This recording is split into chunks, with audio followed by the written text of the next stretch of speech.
ध्येयं सदा परिभवग्नमभीष्टदोहं तीर्थास्पदं शिवविरचिनोतं शरण्यं भृत्यातिहं प्रणतपाल भवाधिपोतं वन्दे महापुरुषते चरणारविन्दं विभुं वेणुनादं चरन्तं दुरन्तं स्वयं लीलया गोपवेशं दधातु गवामृन्दकानन्दनं चारुहासं परब्रह्मलिङ्गं भजे पाण्डुरङ्गं सद्गुरुं सच्चिदानन्दं केवलं करुणाकरं ज्ञानयोगेश्वरो वन्दे ज्ञानदेवं पुनः पुनः तुका परब्रह्मरूपी तुकिता तुका पावला स्वरूपी तुका स्वामी हे नाम वाचे सिगाता बहुसा निळा पावना महाता शुका सारखे पूर्ण वैराग्य जाचे किती भाग्य वर्णून तयाराई बाईचे तिच्या तपालागी ऐसा पुत्र झाला नमस्कार माझा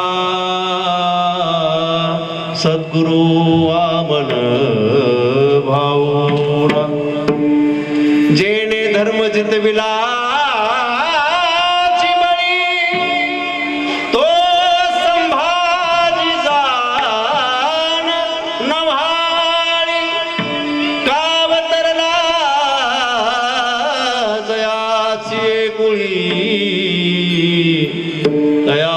छत्रपतींची चरण कमळी साष्टांग नमन करीतो सानंद मानंद वने वसंतम आनंद कंदम हतपापंदम वाराणसीनाथ मना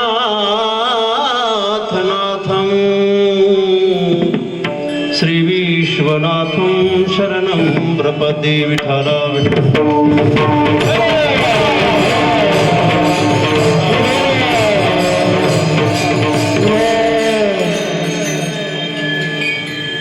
ब्रह्मरस घे काढा तिने पिडा वारे पथ्य नाम विठोबाचे अनेक वाचे नसेवी प्राप्त प्रसंगी चिंतनासाठी निवडलेला अभंग जगद्गुरु तुकोबाराय यांचा असून या अभंगाद्वारे तुकोबाराय यच्छ यावत प्राणी मात्रांच्या उद्धारासाठी एक विशेष अशा प्रकारची औषधी या अभंगामध्ये प्रतिपादन करतात.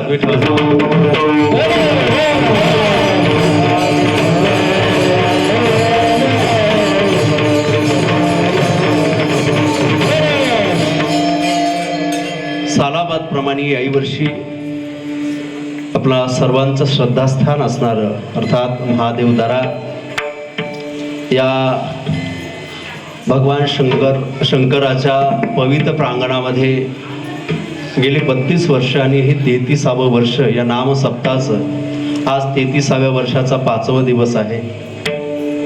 आदरणीय गुरुवर्य कोले बाबा देखील कीर्तनाला उपस्थित आहेत नाही का. तसेच आदरणीय आमचे येवले सरही या ठिकाणी उपस्थित आहेत की ज्यांच्या मार्गदर्शनाने अध्यक्षतेखाली हा नाम सप्ताह चालू आहे. दोघंही ते उपस्थित आहेत. तसेच महाराष्ट्रामध्ये नामांकित असणारी गुणीजन मंडळी या ठिकाणी उपस्थित आहेत ज्यांनी आतापर्यंत अनेकांची कीर्तनं वाजवलीत. आज माझे कीर्तन वाजवत आहेत. आपल्या जवळच देसूर गाव आहे. भगवान शेष नारायण वारकरी शिक्षण संस्था देसूर इथले आमचे मित्र ज्ञानेश्वर माऊली भवन तसेच त्यांचे सर्व विद्यार्थी मंडळ या ठिकाणी उपस्थित आहेत। तसेच जे काही गुणीजन मंडळी आहे त्यामध्ये गायनाचार्यामध्ये संगीत अलंकार संगीत विशारद आमचे शिवाजी महाराज भारती उपस्थित आहेत। आदरणीय युवा कीर्तनकार उत्कृष्ट ज्यांचा स्वभाव आहे गोड स्वभाव आहे आमचे काकडे महाराज उपस्थित आहेत। तसेच आदरणीय नवनाथ महाराज आहेत, कुंदे महाराज आहेत। तसेच आदरणीय आमचे मित्र उत्कृष्ट मृदंग वादक मंगेश बापू नरवडे तेही या ठिकाणी उपस्थित आहेत। तसेच आदरणीय उत्कृष्ट मृदंग वादक कीर्तनकार श्री आमचे कणसे महाराज ते या ठिकाणी उपस्थित आहेत। तसेच परिसरातून गावातून उपस्थित असलेले सर्व गुणीजन मंडळी, तुळशीवाला मावशी, विनेकरी महाराज, सुंदर साऊंड सिस्टम आणि माझा एखादा शब्द चुकला तो शब्द टिपण्याकरता देखील एक डोळा आहे, एक कॅमेरा या ठिकाणी उपस्थित आहेत। त्यांनाही धन्यवाद देईल। यूट्यूब चॅनलवाले मला वाटतं ते दिसत आहेत। तसेच आपण सर्व परिसरातून भगवान शंकरावर श्रद्धा असणारे आपण सर्व भाविक या ठिकाणी उपस्थित आहात। त्यामध्ये आज या नामसप्ताहामध्ये नवीन भरती ज्यांची झाली आमच्या सांगवीकर तरुणही बरेच आलेले आहेत। विठ्ठला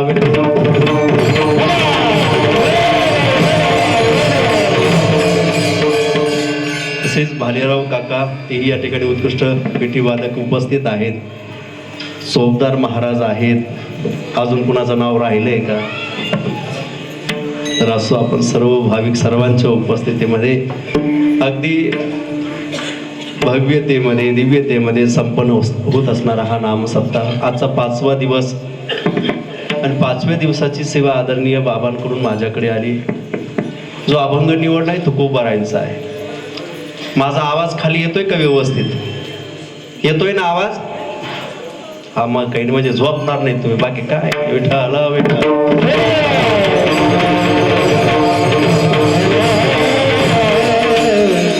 आवाजच यायचा नाही, कीर्तन होऊन जायचं, तसं व्हायला नको। सुरुवातीला सांगितलेलं बरं नाही का? तुकोबारायांचा अभंग आहे। या अभंगात मला वैयक्तिक वाटतं असा प्रसंग घडला असावा। कोणीतरी एक त्रिविध तापाने तप्त झालेला व्यक्ती, आध्यात्मिक आदि भौतिक अधिदैविक ताप, त्रिविध तापाने ग्रस्त असणारा एक रोगी, एक संसारिक व्यक्ती तुकोबारायांकडे गेलेला असावा आणि त्याने आपलं दुःख तुकोबारायांसमोर प्रगट केलेलं असावं आणि त्या दुःखावर औषध म्हणजे आजचा अभंग तुकोबारायांनी त्याला दिला असावा।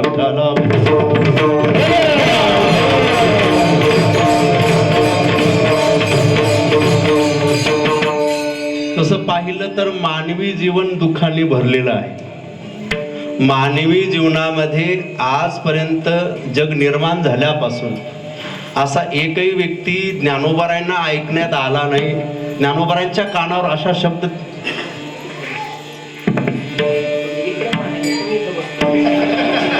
नाही, तुम्हाला म्हटलं समोर खुर्ची घेऊन बसा, इथं समोर म्हटलं होतं विठ्ठला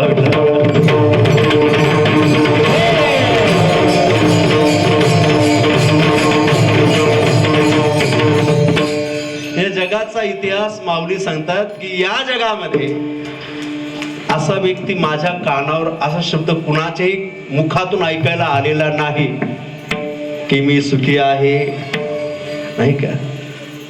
या जगामध्ये मी सुखी आहे, ज्ञानोबाराय योगी आहेत, योग्याच्या कानावर आला नाही तर तुमच्या आमच्या कानावर कवा यायचा आहे? विठ्ठला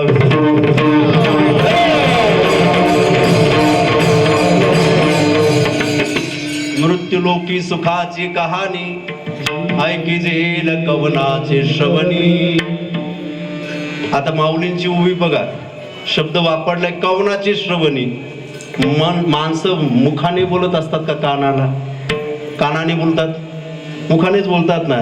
ज्ञानोबाराय म्हणतात माझ्या कानाला, माझ्या श्रवणी, या लोकातल्या प्रत्येक जीवांच्या मुखातून कधी असं ऐकायला येईल का की मी सुखी आहे?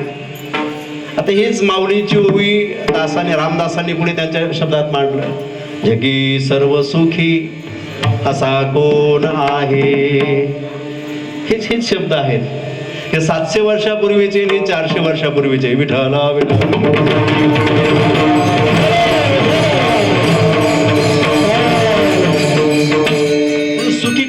या जगामध्ये. या जगाचा इतिहास हा सांगितला जातो की ते जन्माला आलेला योगी असो, त्यागी असो, नाहीतर भोगी असो, प्रत्येकाला दुःख भोगावं लागले. त्याला संत देखील अपवाद नाहीत. संत त्याला अपवाद नाहीत. म्हणून संतांच्या मुखातलं वाक्य, दुःख बांधवडी संसाराचे अंगी, संसार दुःख मूळ चहूकडे. ज्ञानोबाराय आधी संत सांगतात की या संसाराला आलेला म्हणजे जन्माला आलेला, संसार म्हणजे तुम्ही आम्ही समजतो तो नाही. ज्ञानोबारायांनी संसाराची व्याख्या केली ज्ञानेश्वरीमध्ये. आगा उपजणे आणि निमणे हे साच चिजे का मानणे, तो जीव लोक मी म्हणे संसार हन. जन्माला येणं आणि मरणं याला संसार म्हटलंय संतांनी. हेच वाक्य जे ज्ञानोबारायांचं आहे 1200 वर्षापूर्वी अगोदर आलेलं आहे. पुनरपि जननम पुनरपि मरणम पुनरपि जननी जठरे शयनम इह संसारे, याला संसार म्हणतात. किती वेळा जन्माला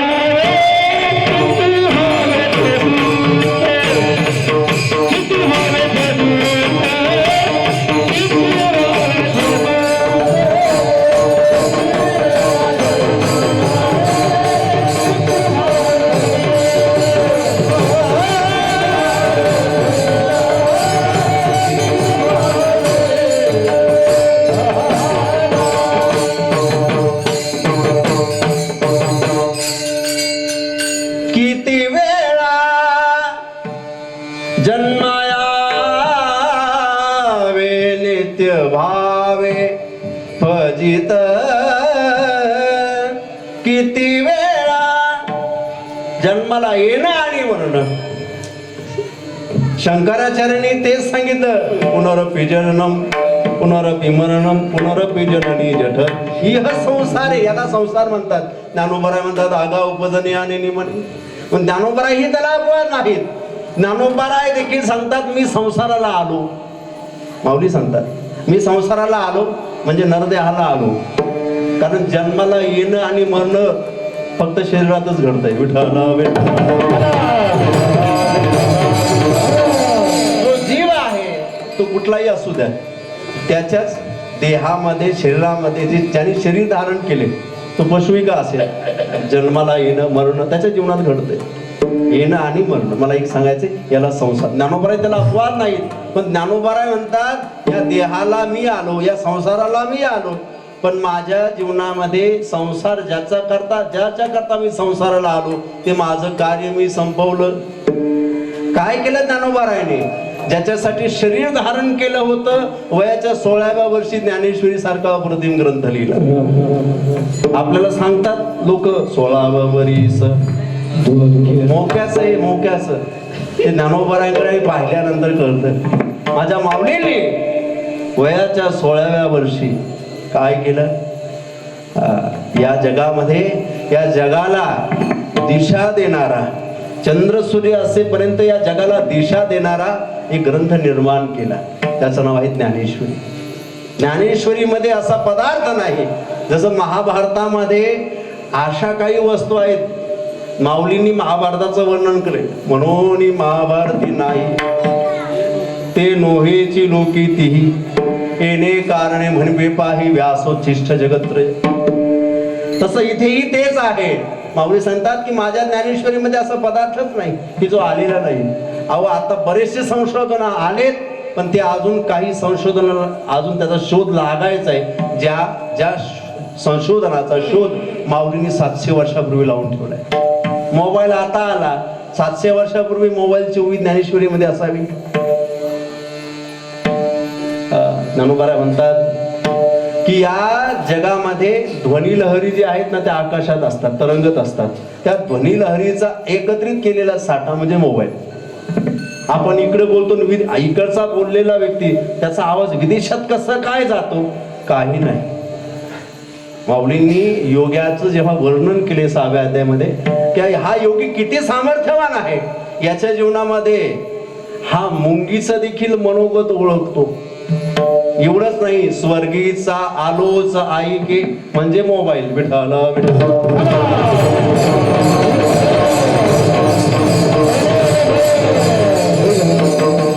मनोगत ओळखे मुंगीचे.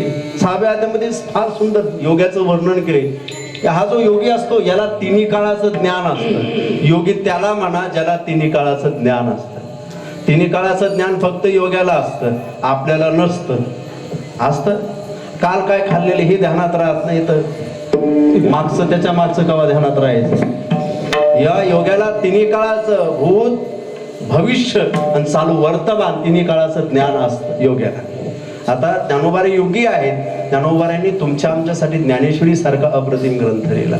कोणी म्हणतात ज्ञानेश्वरी ही गीतेवरची टीका आहे, पण मी अनेकदा सांगत असतो ज्ञानेश्वरी ही गीतेवरची टीका नाही.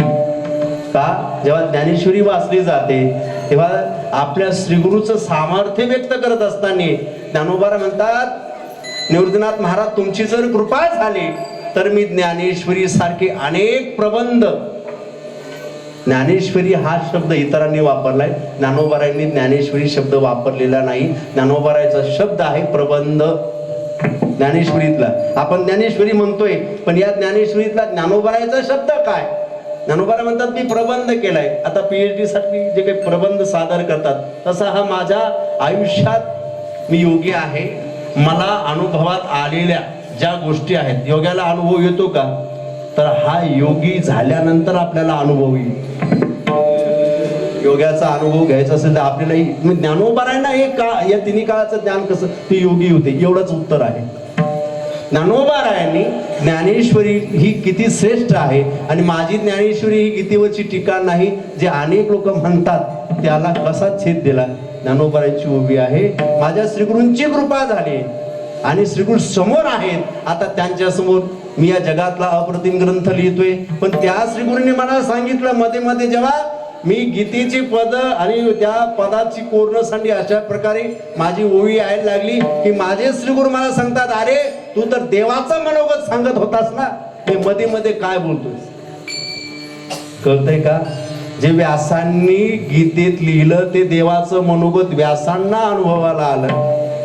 ज्ञानोबारायांनी त्यानंतर 5000 वर्षापूर्वी गीता ग्रंथ झाला आणि 700 वर्षापूर्वी ज्ञानेश्वरी झाली. कळतंय का? जन्माला आली. 700 वर्षापूर्वीचा ग्रंथ, तो ग्रंथ किती श्रेष्ठ आहे माझ्या माऊलीने सांगितलं. माझ्या ग्रंथामध्ये प्रत्यक्ष जे 5000 वर्षापूर्वीचं कृष्णाचं आणि अर्जुनाचं बोलणं आहे तेच बोलणं त्या 5000 वर्षापूर्वीचं मी आता माझ्या ज्ञानेश्वरीमध्ये व्यक्त करतोय. त्याच्या ओव्या आहेत. जेव्हा गुरु समोर बसले आहेत, गुरु म्हणतात, अरे देवाचे मनोगत दाविता हासी तू मूर्त. मूर्त म्हणजे काय? जे त्यावेळी बोलल्या गेले ते आज तू मांडतोयस. म्हणजे मला एक सांगायचंय, गीता आणि ज्ञानेश्वरी वेगळी आहे. कळालं? अजूनही बऱ्याचशा ओव्या सांगता येतील, पण हा आजचा विषय तो नाही. फक्त मला बोलता बोलता तो विषय आला म्हणून त्याला एक उत्तर दिलंय. तुमच्या मनात शंका राहू नये म्हणून उत्तर दिलं. एकच ओवी सांगितली, देवाचे मनोगत दाविता हासी तू मूर्त.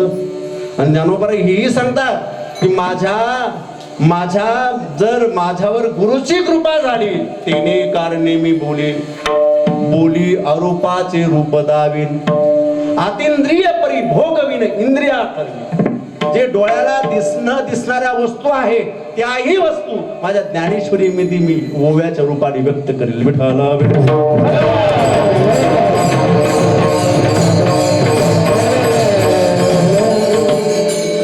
जे ज्ञानोबारा आहेत, जी एवढे योगी आहेत, एवढे श्रेष्ठ आहेत, त्या ज्ञानोबारांनी ज्ञानेश्वरी लिहिली, चांगदेव 65 लिहिली. आणि जेव्हा श्रीगुरूंनी सांगितलं, अरे हे सर्व तर लिहिलं तुम्ही ज्ञानोबारा आहे, पण तुमचा स्वतःचा अनुभव काय? तेव्हा स्वतःचा अनुभव ज्या ग्रंथात व्यक्त केला, स्वतःच्या अनुभवाचा अमृत म्हणून अनुभवामृत ग्रंथ. स्वतःच्या जीवनात आलेला अनुभव, त्याचे काही प्रकरण आहेत, गुरुस्थवन वगैरे, तुम्ही घरी गेलात तर वाचा. अमृतानुभव. आणि त्यानंतर हरिपाठ लीला जनता रावया, हरिपाठ केला. एवढंच नाही, त्याही नंतर ज्ञानोबारायांनी हे सर्व ग्रंथ केल्यानंतर अंतकरणातली खदखद व्यक्त केली. मी हे सगळं केले, पण 22व्या वर्ष आता मला पूर्ण होत आहेत. माझ्या आयुष्याचा आता कळस आलाय. मला काही कालांतराने हे जग कायमचं बघण्याचं अगदी बंद करायचे. आणि मग ज्ञानोबारायांनी एक केलं, हो तुमच्या आमच्याकरता शेवटचा पर्याय, माझी जीवीची आवड. काय केलं? पंढरपुराने न गुढी, आणि पंढरपूरला ती गुढी नेली, कळतंय का? आणि पंढरपूरला गेल्यानंतर जेव्हा देवाला पाहिलं विटेवरच्या, तेव्हा ज्ञानोबारायांसारखा योगी ब्रह्मनिष्ठ संत तो सांगतोय, अर्थात ज्ञानोबा सांगतायत, आजी संसार सुपन